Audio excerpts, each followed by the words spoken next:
In medieval Europe, chaos spreads as the ruthless Huns push westward, leaving war and ashes in their wake. The kingdom of Burgundy stands on the brink, and its king leads his men to defend the fading borders.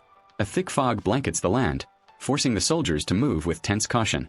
When they reach a nearby village, horror awaits. Homes reduced to cinders, people and animals lifeless on the ground. Out of the mist, a lone horse emerges, exposing a hidden enemy. In a flash, the soldier looses an arrow straight at the king, then vanishes before anyone can react. Marshal Hogan rushes forward, but the king is gone. A somber funeral follows in the capital. Guilt consumes Hogan as memories flood back. He once survived a brutal beast attack as a child, scarred but saved by the same king who later raised him as his own. During training, Princess Kriemhild comforts him, reminding him that none of it was his fault, and that, no matter what, he'll always remain part of the royal family. Soon after, Prince Gunnar takes the throne and urgently gathers his council. His kingdom is surrounded, enemies closing in from every side. Desperate for an alliance, Gunnar makes a painful decision. His sister will marry the king of Lombardy. When Hogan delivers the news, Princess Kriemhild accepts her duty without protest, though the sorrow in her eyes says it all. That stormy night, 11 armed riders appear near the castle gates. As thunder roars, Hogan peers from the wall and spots a dark figure whispering, "I know your scars," before vanishing into the rain. By dawn, the riders enter the fortress, immediately encircled by guards. Watching from above, Kriemhild's heart skips a beat. One of the strangers' faces shifts before her eyes. Moments later, Gunnar meets their leader, Siegfried, Prince of Cassanton, whose father once fought beside Gunnar's own. But to everyone's shock, Siegfried boldly challenges the new king to a duel. The guards rush forward to defend their ruler, and Siegfried, calm and fearless, agrees to stay as a guest instead. That night, Kriemhild confides in Hogan, her voice trembling. She's certain the shape-shifting rider is no ordinary man, but a dark spirit from old nightmares returned to life. She believes her brother made a mistake by allowing the strangers to stay. That night, Hogan secretly keeps watch over the guests. When a cloaked figure slips away into the darkness of town, Hogan follows in silence. He finally corners the shadowy form in a narrow alley, but as soon as he grabs its shoulder, it collapses into a pile of empty sacks.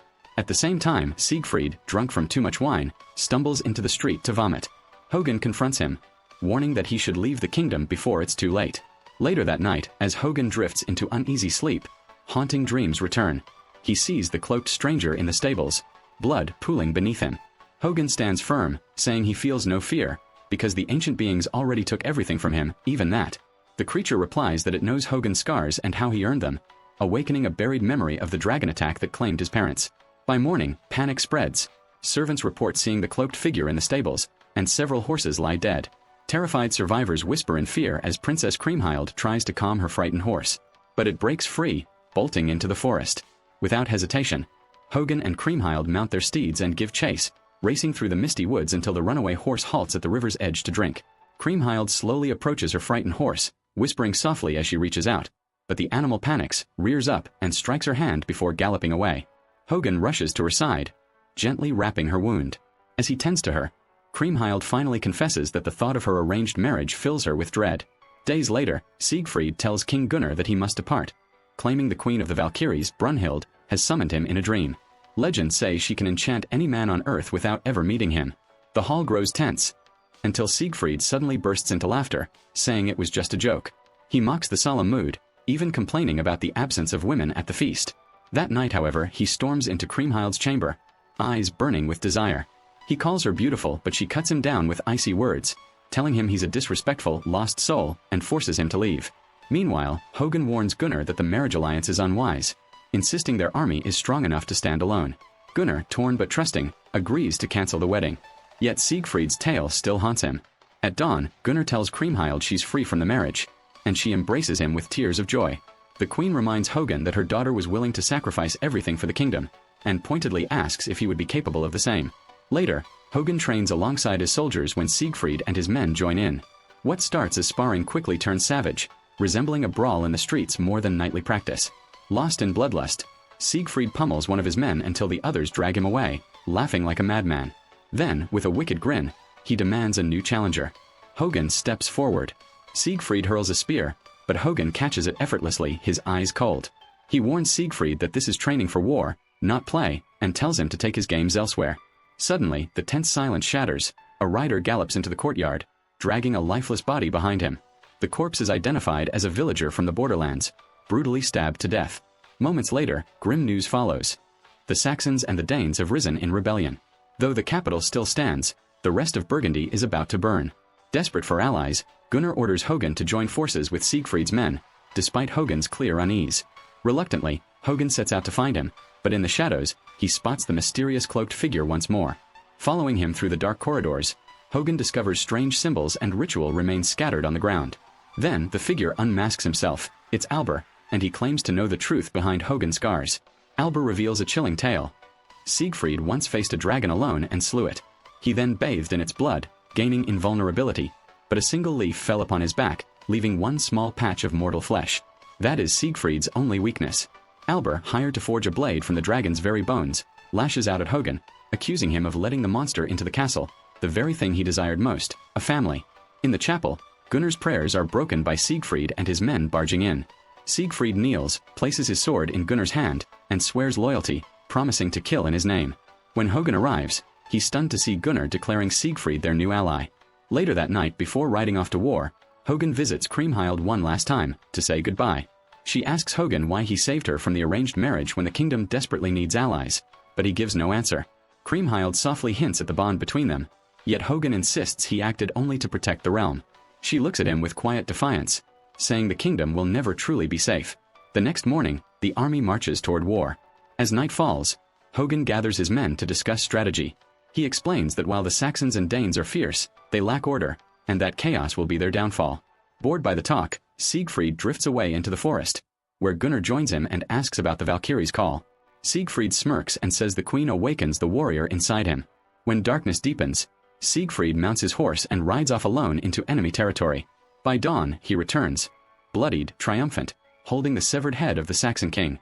The camp erupts in disbelief as Siegfried declares that the Saxons, leaderless and enraged, are now vulnerable. Fired up by his reckless courage, the soldiers rally behind him and charge into battle. While Håkon watches, dread tightening in his chest. Soon, a brutal battle erupts deep within the forest. Håkon cuts down every enemy that crosses his path, but his eyes are fixed on one goal, finding his king.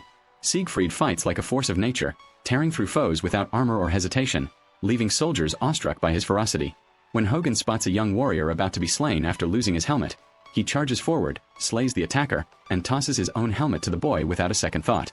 The chaos rages on, bodies falling on both sides. Håkon sees his best archer surrounded and rushes to help, but before he can reach him, a wave of enemies closes in. He watches helplessly as the archer is stabbed to death. In that moment of rage and grief, an enemy strikes Håkon across the face, gouging out his left eye. Roaring in pain, Håkon kills his attacker before collapsing to the blood-soaked ground. The Dane king advances to finish him, while Albert watches silently from the shadows. Suddenly, Siegfried bursts in, striking down the enemy king before he can deliver the final blow. Håkon fades into unconsciousness as Siegfried stands victorious. When they return to the capital, the streets erupt in celebration. Cheers of Siegfried echo through the city as the so-called hero basks in his glory, reveling in the crowd's blind admiration. Meanwhile, Kriemhild tends to Håkon, still unconscious and battered. Frustrated and anxious, she storms out to find Siegfried, only to catch him drinking freely in the open. She scolds him for disrupting the mourning of the fallen, but Siegfried shrugs, claiming death is simply part of war. To him, fallen warriors deserve celebration, not silence. When he asks about Håkon, Kriemhild hesitates, then admits the worst, he might be dying. Siegfried nods, saying Albert can help. Moments later, Albert tends Håkon's wounds, tracing a mysterious symbol across his body while revealing the shocking truth. Håkon's childhood story was a lie. He was not a simple survivor. His kingdom had been destroyed by Gunnar's father. His parents were killed, and he had been trapped in the flames. The dragon that left its mark on him had actually saved him, carrying him to safety, explaining the scars. The king later used the dragon as a cover for the real events. When Håkon awakens, he visits the graves of the fallen, somber and reflective. Siegfried assures him he regrets nothing. Later, in the throne room, Kriemhild confronts Siegfried, who muses that empires always fall and he never desired his father's crown. Impressed by his disdain for power, she helps change Håkon's bandage and quietly admits gratitude to Siegfried for saving his life. However, Håkon feels Siegfried is giving people false hope, though Kriemhild argues that even false hope is better than none. Over the next few days, Håkon's heart aches as he watches Kriemhild and Siegfried spend countless hours together. One morning, they ride into the forest, marveling at the ruins left by old wars. Curiosity gets the better of her. Kriemhild asks why Albert follows Siegfried. He reveals that Siegfried killed Albert's master and recounts the story of the dragon. Siegfried explains that he became a blacksmith's apprentice because his father demanded discipline. but the blacksmith soon sent him to the valley, hoping he'd never return. Weeks later, wandering alone, Siegfried discovered a sleeping dragon and experienced what he calls the most beautiful moment of his life. Kriemhild cannot understand why he killed it, and Siegfried refuses to answer. On the way back, Kriemhild hears a voice whispering her name. Siegfried tells her to ignore it, but she turns and sees her father's body entwined in vines. Terrified, she flees. When Siegfried follows, she admits a painful truth. She is beginning to forget her father's face, the man who once tried to sell her to a stranger, and whom she once hated for it. She breaks down, and Siegfried holds her, offering comfort. Their closeness quickly deepens, and they share an intimate, passionate moment. After falling asleep, Siegfried is suddenly seized by a nightmare, almost striking Kriemhild, but jolts awake just in time. Meanwhile, the Huns, led by Zell, relentlessly push westward, leaving a trail of death and ruin. Gunnar learns that Lombardy has fallen and grows desperate for allies. Remembering Siegfried's tale, he concludes they must reach out to Queen Brunhild of Iceland. A council member delivers this news to Håkon, warning against it. Brunhild belongs to the Old Ones, practitioners of dark magic who were once driven from the land. The member explains that Gunnar has already heard the queen's voice in his dreams and suspects a trap by Alberic, who is now imprisoned. Håkon visits Alberic, promising freedom in exchange for knowledge about the Valkyrie queen. Alberic reveals that Brunhild is virtually invincible, and Siegfried was drawn to her power. He had heard her voice in his dreams for months, compelling him to seek her out. The queen favored him and they spent a year together. But one day, Siegfried vanished without a word, leaving her heartbroken. Alberic insists that Siegfried still loves Brunhild. But when Håkon opens the cell to free him, Alberic has vanished. The next day, Håkon warns Kriemhild not to trust Siegfried, yet she ignores him and boldly announces she will marry Siegfried to protect the kingdom. Alarmed, Håkon rushes to Gunnar, urging him to impose a condition. At dinner, Gunnar gives his blessing, but on one strict rule. Siegfried must guide him to Iceland so the king can seek the queen's consent for marriage, securing the Valkyries as allies. Siegfried fumes but has no choice. Soon, Gunnar and his men set sail. The first days are calm, but the freezing cold begins to take its toll. One night, a violent storm strikes, tossing the ship violently. The crew struggles to maintain control while Siegfried laughs amid the chaos. The ship smashes into hidden rocks, throwing several men into the icy sea, including Gunnar. Håkon dives in, risking everything to save his king. By morning, he reaches the shore, heartbroken at the sight of fallen friends. At least Gunnar is alive, and they embrace in relief. After finding Siegfried and a handful of survivors, the group continues their journey on foot. Days pass until they enter a dense, foggy region. Remembering the rules from his previous visit, Siegfried orders everyone to drop their weapons. Surrounded by soldiers, he instructs General Senua to escort him to the queen. The group is bound and dragged to a fortress built beneath a smoking volcano. As soon as they cross the gate, the locals shout and attack, raining blows down on them. Bags are forced over their heads, plunging them into darkness. When Håkon awakens, his bag is removed, revealing a vast chamber where Senua stands. She explains that to win the queen's hand, Gunnar must defeat her in battle. Many challengers have tried before, and their skulls lie in a grim pile nearby. Håkon is then allowed to see Gunnar, armed with the sword the queen herself bestowed. Gunnar warns that she is nothing like the tale suggests, and that he must truly fight her. Meanwhile, Siegfried receives a visit from Queen Brunhild, who presents him with a sword as well. Siegfried swears he is only a guide and intends to marry the princess, but Brunhild reminds him he still came. Later, the group reunites outside the castle. Håkon lashes out at Siegfried for failing to warn them about the deadly rules. Håkon wants to leave, but Gunnar insists on staying. Even Siegfried protests, claiming that not even he could defeat Brunhild. Unyielding, Gunnar refuses to relent, so Siegfried calls Alberic for aid. In a dark cave, Alberic draws Siegfried's blood from his only weak spot, then shoves both Håkon and Siegfried underwater while Gunnar drinks it.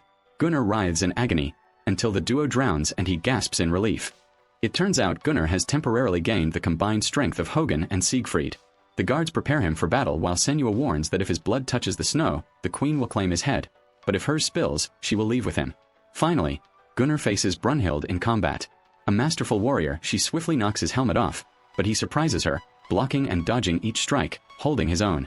Minutes of fierce clashing pass before blood falls on the snow, from a cut on Brunhild's leg. Gunnar immediately releases his borrowed power, allowing Håkon and Siegfried to awaken in the cave. Brunhild and her army kneel, ready to honor their promise. When it is time to depart, Brunhild bids her land a tearful farewell. The group returns to Burgundy, only for Gunnar to discover that his army failed to hold the borders. The Huns have ravaged much of the kingdom. Soldiers desert, and villagers hide to avoid conscription. Desperate for reinforcements, a double wedding is arranged. Siegfried and Kriemhild celebrate joyfully, while Brunhild and Gunnar appear cold and distant. Refusing the priest's crown, Brunhild places it on her own head. Later, as preparations for war continue, she vents her frustration by launching a sudden attack on Siegfried. She lashes out at Siegfried in front of the entire army, striking him before letting out a furious scream. The night before the decisive battle, Hogun sees his soldiers trembling with fear and despair. He rallies them with a passionate speech, urging them to trust the queen, for she will protect them. At dawn, the army spots Brunhild's volcano erupting on the horizon, a fiery omen they take as a sign of hope. As the battle erupts, Brunhild charges forward without hesitation, and the soldiers follow her lead. The fighting is brutal, death spreading across the field, yet under her command, their forces push relentlessly toward victory. Zell, awestruck by her sheer power, has no choice but to retreat. That evening, a grand celebration is held. Amidst dancing and revelry, Brunhild and Siegfried move too close, eventually slipping away together. Hogun watches silently. By morning, their flirtation continues openly in front of everyone. Hogun pulls Siegfried aside, warning that while he will tolerate this during battle, he must remain loyal to Kriemhild once they return. Siegfried embraces him and promises to honor the princess. In the following weeks, the kingdom enjoys peace and begins rebuilding. Yet Siegfried grows restless and boldly asks Kriemhild to run away with him. Kriemhild refuses, insisting she belongs in the kingdom. Later, she asks Hogun why he never married, and he admits he always had greater responsibilities. They share a tender moment, aware that they will never be together. In the throne room, Gunnar learns that his people are still losing hope, struggling to maintain the farms due to a shortage of manpower. Siegfried steps in to help, but Gunnar resents the admiration the locals show him and scolds him for interfering. Later, Gunnar confides in Hogun, worried that Brunhild ignores him while showing affection for Siegfried.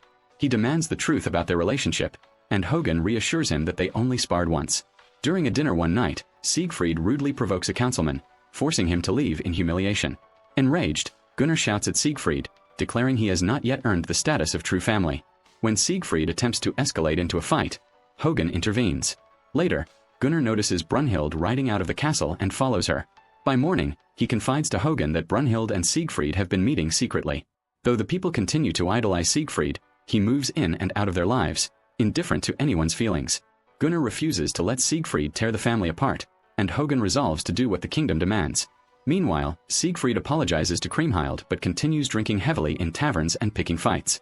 One day, Hogun invites Siegfried on a hunt, and together they bring down a majestic white stag. Hogun has countless chances to strike Siegfried by surprise, but he hesitates. Instead, he hands Siegfried a sword and calls for a fair duel. Both warriors clash with skill and determination, exchanging blows for several intense minutes. They disarm each other, forcing the fight into brutal hand-to-hand combat. Hogun submerges Siegfried's head underwater, only for Siegfried to stab him in the leg.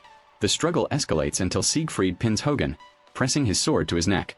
At the last moment, Gunnar intervenes, plunging his blade into Siegfried's weak spot and ending the fight. Hogun instructs Gunnar to ride ahead, keeping his presence secret.